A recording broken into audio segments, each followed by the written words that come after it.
Kapag usaping legal, bibigyan linaw natin yan. Lahat tayo pantay-pantay ang karapatan dahil sa batas. Dapat patas!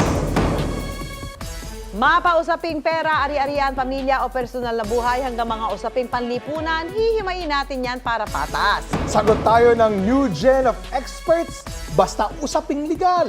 Kasama natin ngayon ang isa sa tinatawag na lawyers of TikTok.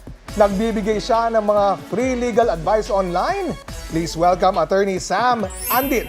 Yan, good evening, attorney ay. Good evening, Ms. Susan, Sir Oscar. Nako, attorney, eto. Kabi-kabilang concert ang nangyayari, di ba? Kaya naman marami sa mga kapuso natin ang excited mapanood ang kanilang bias. Pero may ilang Filipino fans din, stress ang napala. May ilang kasing nabiktima ng online scam sa pagbili ng ticket. Sa ganitong mga pangyayari, lalo at online transactions, may paraan ba, attorney, para magsampa ng reklamo ang mga biktima? Ano yung mga legal na hakbang na dapat na alam ng ating mga kapuso? Yes po, Ms. Susan, meron po tayong mga hakbang na pwede nating kunin. Sa mga pangyayari po na ganito, kailangan po nating malaman kung saan po nabenta yung mga ticket. Dito ba sa Pilipinas o sa ibang bansa? Kasi sa criminal law po natin, meron po tayong tinatawag na territoriality principle. Ibig po sabihin, kung saan po yung krimen nangyari, yung batas po ng bansa na iyon ang may saklaw doon sa nangyari. So kung sa Singapore o sa ibang bansa man nabenta yung ticket, batas po ng bansang yon ang may saklaw.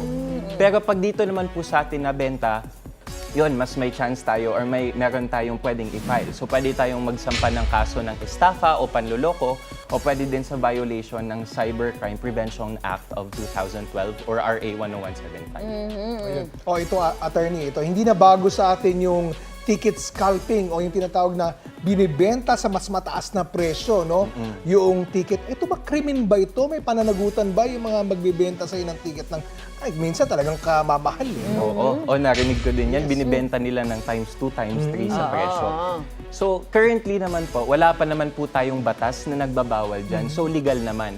Yung pagbebenta ng ticket ng mas mahal, saklaw pa rin po siya ng ating law on sales. So, yung buyer at saka yung seller, as long as nagkakaintindihan sila sa presyo, valid naman yon.